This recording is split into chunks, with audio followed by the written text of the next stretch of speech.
This might not even be your first time hearing these things that I'm saying today, but this is going to be your first time hearing them from me. Today, during my meditation, I was creating a video to go live, but that's my son. I figured it would be great to go straight into 5 principles that if you follow these, you are guaranteed transformation. Guaranteed. If you don't get the transformation, you can unfollow me. Number 1 is you have to look at you have to acknowledge the problem. What is it that needs help in your life? Over my time of coaching people, what I've realized is a lot of people won't look at the problem.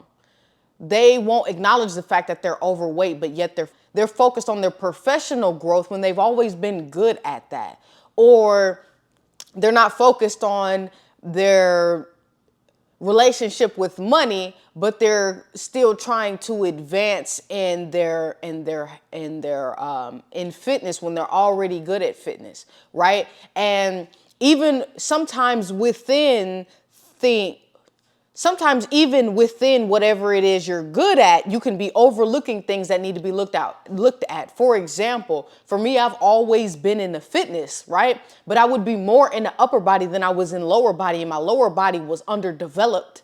And I would always not pay attention to the fact that I wish my thighs could be a little bit more defined, but I also wasn't working on it in the gym, but I did not acknowledge the fact that I want this to be better. You have to acknowledge that you're an alcoholic. You have to acknowledge these things in order to start moving past it. So whether it be your weight, your money, your marriage, look at it and acknowledge, you know what?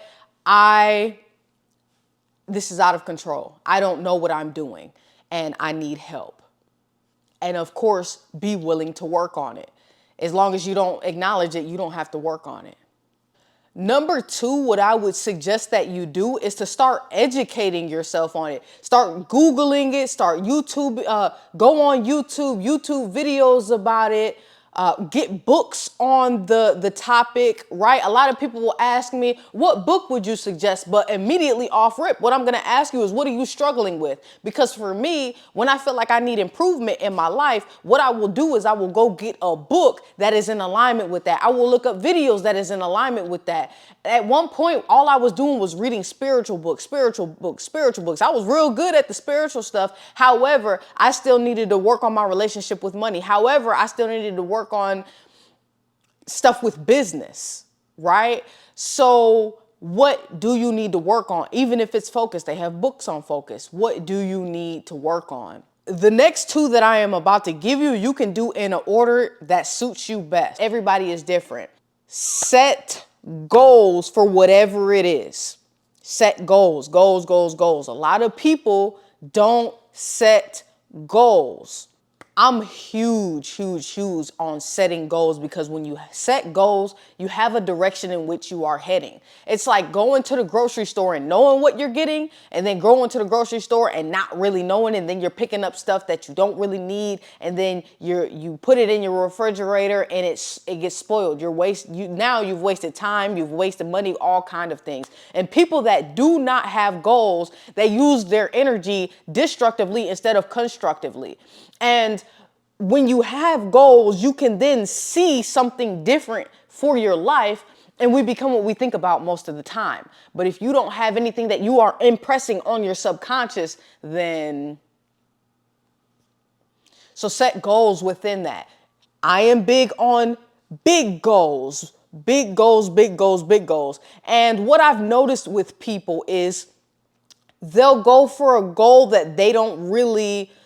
So they'll be like, all right, I want to be 135 pounds, but you know what? I don't even know if that's really possible for me. So let me go to 170 and see if I can get there. Okay, if that's how you want to do it, however you get progress, right? But I believe in seeing yourself at the 135 because it 100% is possible. Why would you shortchange yourself? You got people like David Goggins that was huge as I don't know what, lost all the weight, and now look at him like it's possible for you. So we can skip the whole in-betweens part, but if you need to break it, like, and at the end of the day, just because you have the goal, a big goal of being 135 pounds, right? It doesn't mean that you don't set a plan for in between, right? It just means that that is the target that you are aiming to hit at, and you're not going to stop until you get there. But even if you do set it for 175 pounds, right? Then you need to set the goal of 135 after that. It's more inspiring to think about you being at your ideal weight. That is going to push you into action more. And again, you can do this in whatever order you want. You can either visualize and then set your goals, or set your goals and then visualize. I'm a big visualizer. Visualize what it feels like for this situation to be ideal, for this situation to be what you desire it to be. Because what you need to do is we become what we think about most of the time. We've heard this plenty of times, being in the personal growth and development, mind, body, spirit, right? You become what you think about most of the time. So what you're doing when you're visualizing is you are aligning your thoughts with your desired outcome. What a lot of people will go do is they will go and they will try to get the outcome without aligning their thoughts with that outcome. So sitting down and deliberately visualizing 30 minutes a day, at least, right, towards your goals and what it feels like for you to be the ideal weight, for your relationship to be better, for your relationship with money to be better, for you to be an investor. But also, this is why, going back to number 2, educating yourself on it. Sometimes you don't even know what that looks like. So when you educate yourself on it, you can have a better idea of, okay, this is what it looks like. This is what it feels like. That's what people that already have what I desire to have are like.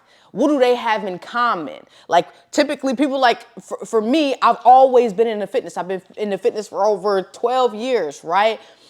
There's a certain type of confidence that comes with people that work out.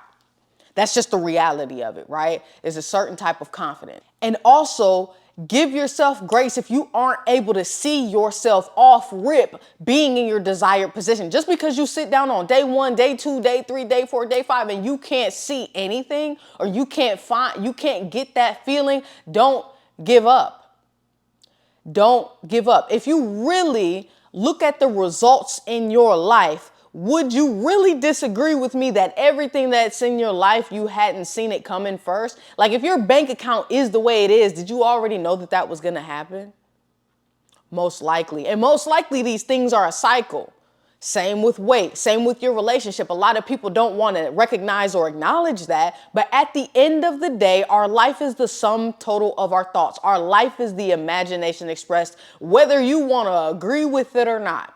Anything that you want to change in your life, you can change through deliberately thinking. But I'm going to tell you one thing, is it's going to be very hard for you to think differently when you have energy that you aren't moving around in your body. Whether you do yoga, whether you run, whether you go lift weights, whatever you do to move energy around in your body. I notice that I can visualize better when I don't have stagnant energy in my body. Go move your energy around. Give yourself grace if you don't see yourself off rip. Number 5, talk about it. Talk about it. Talk about it. Talk about it. Shame thrives in silence. There was one time I was playing Monopoly and something came up for me surrounding money. And I went on this search. I went to Google and I read this article. And one thing it was saying is that shame thrives in silence. And I couldn't agree more. A lot of times the reason why something is the way that it is in your life is because you're not talking about it. I didn't talk about money for the longest time. Honestly, when I would talk about money, my chest would start hurting.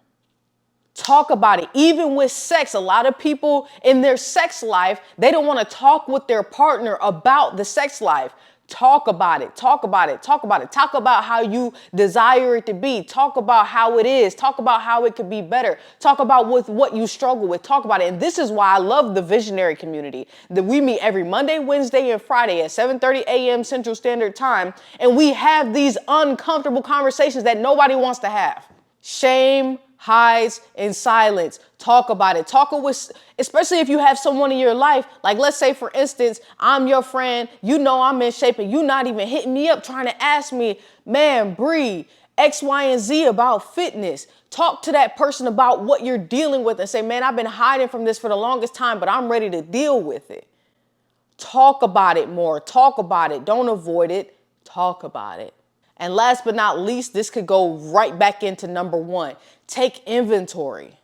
Take inventory. However often you want that to be for you, I believe everybody is different, right? Whether you want to look at it every week and that works for you, every month and that works for you, every 3 months and that works for you. And depending on where you are at and how far in, right? For me, I look at my body every single day. When I'm in the gym, I'm pulling my shorts up, I'm pulling my shirt up, and I'm trying to see what areas that I want to improve on my body. You have to look at it. Look at it. Look at it. Look at it. And take inventory. And determine how often you're going to take inventory, right? So, all right, y'all. Hopefully this was helpful. If you have any questions for me, just let me know down in the comments. All right, y'all. Peace.